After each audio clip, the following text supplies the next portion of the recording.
ڕووداوی تەقینەوەی مینبووسێکی حزبی دیموکراتی کوردستان لەلایەن ئەواملی ئێرانیەوە ڕاستەکەی ساڵەکانی دووسێشت بۆ بیر منیان هێناوە. یەکێکیان من ئەو وەخت یەکێک لەو کەسانە بووم کە لەو مینبووسەدا بووم دەگەڵ زیاتر لە 30 کەس لە هاوڕێیانی کادر و پێشمەرگە و ئەندامی حزبی دیموکراتی کوردستان ئاسیبم دیت. ئەو ساڵ جارێکی دیکە ئەو کات کە چاوم ئاسیب دیت مەرازعی دکتۆرم کردەوە، مەجبور بووم هەر ئەو ئاسیبەی ئەو وەختی تووشم بوو جارێکی دیکە ئەمەلیاتی چاو بکەمەوە. ئەو وەبیری هێنامەوە کە بەڵێ حادسەیەکی وا ناخۆش ڕوویداوە، منیش لەو حادسەدا لەگەڵ جەمعێک هاوڕێ حیزبی بوو. هەفتەیەک دەڕۆژ پێش ئێستا چوومە سەر یەکێک لە سایتەکان کاکەیاس کاردۆ، یەکێک لە کادرە بەرجەستە و دیارەکانی حزبی دیموکراتی کوردستان و کەسێکی کەویش دەو قەزیەدا بوو بەداخەوە ئاسیبی زۆر توند و شەدیدیشی دیت. ئەو شتێکی لەسەر حەوادسەکە نووسی بوو جێڕابووە. لەو ڕۆژانەشدا هاوڕێیانی حیزبی کە لە کورتکاناڵ کار دەکەن لەو بەشەی کە تەعقیبی ئەو ڕووداوانە دەکەن مەراجعیان کرێ تاوەکوونیە لەو پەیوەندیەدا منیش چۆن بڵێم خاترەکانی خۆم یا ئەوەی لە بیرم ماوە لەو حادسەیە بیجێڕمەوە ئەوانە بوون بە سەبەبەوە من خلاصە چاوێک بە ڕووداوەکەدا بخشێنەوە یا جارێکی دیکە لە زەینی خۆمدا متالە ئەو بەڕەسی بکەم و دوا ساغم ڕاستەکەی هەر ئیلهام وەرگرم لەو شتێکە کاکەیاس منعکسی کردوێتەوە نووسیەتی ڕاست وەکەوی حادسەکە چۆن بوو ئاوەی بجێڕمەوە.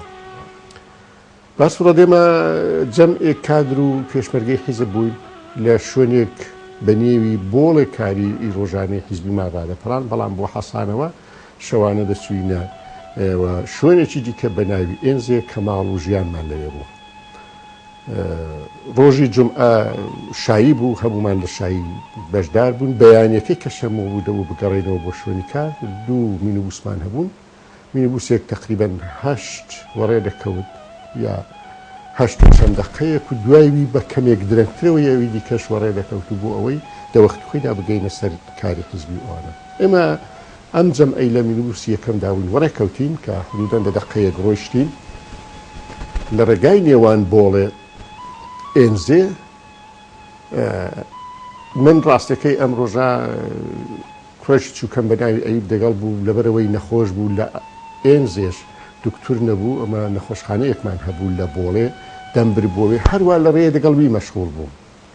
لەگەڵوی مەشغوڵ بووم ئەوەندەم هەست پێ کرد ئەو ماشینەی ئەمە تێدا بوون یا ئەو مینبووسەی ئەمە تێدا بوون یەک دەفعە سەبری کردەوە، ینی هەروە پێچێکی چووکە بوو سەبری کردەوەی دێ من زلمەیەکم لە نێو چاوم پەیدا بوو. زلمەیەکم لە نێو چاوم پەیدا بوو، یەک دەفعە چاوم دوکان چاوم هەڵێناوە، ئیدی دەستم لە ناو چاومدا دم و چاوم هەموو خوێن بوو. دیتم لە گۆشەیەکی ماشینەکەش لە گۆشەی دەستی ڕاستی ئاورێک و دوو کەڵێکی ڕەش ناو مینبووسەکەی داگرت بوو. چاوێکم لە وەبیرم هاتەوە یەک دەفعە من کوڕە چووکەکەم ئەوی بووم دەگەڵ چاوم لێکردویش هەروە لە ئامێزمدا نابووە. خوێنی من و خۆشی کە بریندار بوو تەواو لە خوێندا سوور بوو. دێ من کە چاوم کردەوە تەواو مینبووسەکە وردە دەسوو تا هاوار و دەنگی هاوڕێیان دەهاتن یەک دەیکوت ئەو ماشینە تەقێ و یەک دەیکوت من بەڕاستی پێم وا بوو تەسادفی نێوان دوو ماشێنانە چونە من شتێکم نەدی بوو لە دەوروبەری جاددا. لەو بێنەوبەریدا من هەستام لە دەرکەژ نزیک بووم، ئەیوبم هەڵگرت برمە دەری لە گۆشەیەکدانەوە ئاوە گەڕامەوە بۆ ناو مینبووسەکەی. لەو قەزێدا یەک دەفەریتم یەک چاڵی گەورە دروست بوو. لەو بەحسەدا ئەوانەی کە ماشینەکانی بکت و توێتایەک لێرە بووە تایەیەکی تەگەرەکەی بە ناوی پەنچەری هاتووەتە دەرێ ئەو تەقیبەتەوە. بەس وڕە تەقوینەوەکەەوە بەو وەزعەی ڕوویدا حەوادسێکی ناخۆش حدودەن ئێمە 30 کەسێک زیاتر بووین لەو مینبووسەدا، نزیک بە تەواویان بریندار بوون. 3 هاوڕێمان لەو حەوادسەدا شەهید بوو، مامۆستا مەلا ڕەسوولی گەردی، جەلیلی مامانی و کاک حەسۆی ئەلیپور ڕوحیان شاد بێ.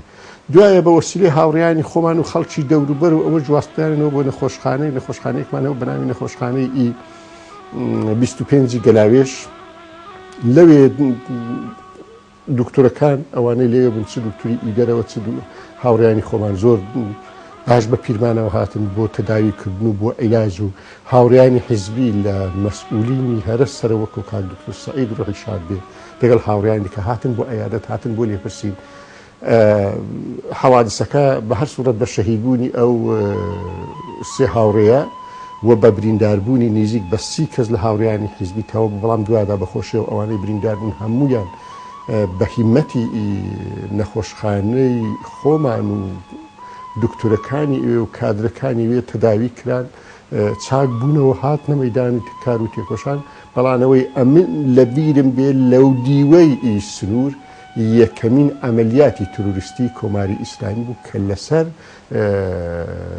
ئێمە ئەنجامدرا بوو ئەوە دیارەمەی وشیار کردەوە کە لەوی بەدواوە زۆرتر ئاگامان لە خۆمان بێ کۆنتترۆڵی جێگا و ڕێگا و شۆن و مەکانەکانمان بکەین هەر ئەوە ژوای کرد زۆر پیلانی دیکە لە دوایدا بە وەسیلەی ئۆرگانهای مەربوطە و مەسئولینی مەربوطە و ئەو کەسانەی کە تەعقیبی ئەو کاران دەکرد یعنی وەزیفەی کۆنتترۆلی منتەقەکە مەدەستەوە بوو زۆر تەوتە ئەی پیلانی کۆماری ئیسلامی ئاشنا بێ بەڵام بەداخەوە لەگەڵەوەی ئەو حادسە یەکەمین حادسەی ئاوە بوو ناخۆش بوو بە سەرفەست و دەستپێکی حەوادسی زۆر ناخۆش لەو دیوە ڕوویدا و کە لە دووادا بەداخەوە نەبوو بە یەک نەبوو بە دە نەبوو بە دوور و لەم پەیوەندێدا تێکۆشەرانی سیاسی لە ڕۆژهەڵات ئەز جملە تێکۆشەرانی سیاسی عەزوی حیزبی دموکراتی کوردستان زۆر ئاسیب و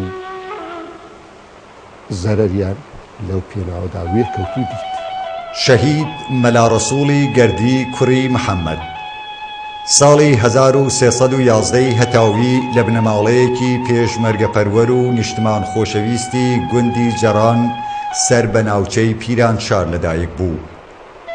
قۆناغی ساوایی و دوا خۆدا و بۆ فێربوونی زانستی ئاینی ڕووی کردە حوجرەی فەقێیان. دێبەدێ و ناوچە بە ناوچە بە دوای خوێندندا گەڕا و بە هەوڵ و تێکۆشانی بێوچانی بڕوانامەی مامۆستای ئاینی وەدەستێنا. ئەو گەڕان و ئاشنابوونەی لەگەڵ گەلەکەی و زەحمەتکێشانی کوردستان گەرای بیری ئازادی خوازیان لە ناخی مامۆستا مەلا ڕەسوڵدا وەک ڕووگاڵ خست. بە دوای دەستپێکردنەوەی تێکۆشانی ئاشکرای حیزبی دموکراتی کوردستاندا پەیوەندی تەشکیلاتی لەگەڵ دامەزراند و خۆی و دوو کوڕی وێک ڕاچەکی پێشمەرگایەتیان کردەشان و بە ماڵ و منداڵەوە تێکەڵ بە کۆڕی گەرمی خەبات بوون و هەموو ژیانی خۆیان بۆ خزمەت بە حیزب و گەلەکەیان تەرخان کرد. مامۆستا مەلا ڕەسووڵ بەهۆی شارەزابوونی لە بواری سیاسیدا زۆر زوو پلەی تەشکیلاتی بۆ خۆی مسۆگەر کرد و بوو بە یەکێک لە کادرە ناودارەکانی حیزبەکەی. دێبەدێ و ناوچە بە ناوچە بۆ پەیوەندیگرتن لەگەڵ ئاوای نشینەکان لە گەڕان و تێکۆشاندا بوو. بە زمانێکی شیرین و ڕەسەنی کوردی دەدوا و چ لە باری سیاسی و چ لە بواری ئاینیدا یەکێک لەو کادرە تێگەیشت و پێگەیشتوانە بوو کە جێی خۆی لە نێو دڵی هاوسەنگەرانی و خەڵکی ناوچەکەدا کردبووە.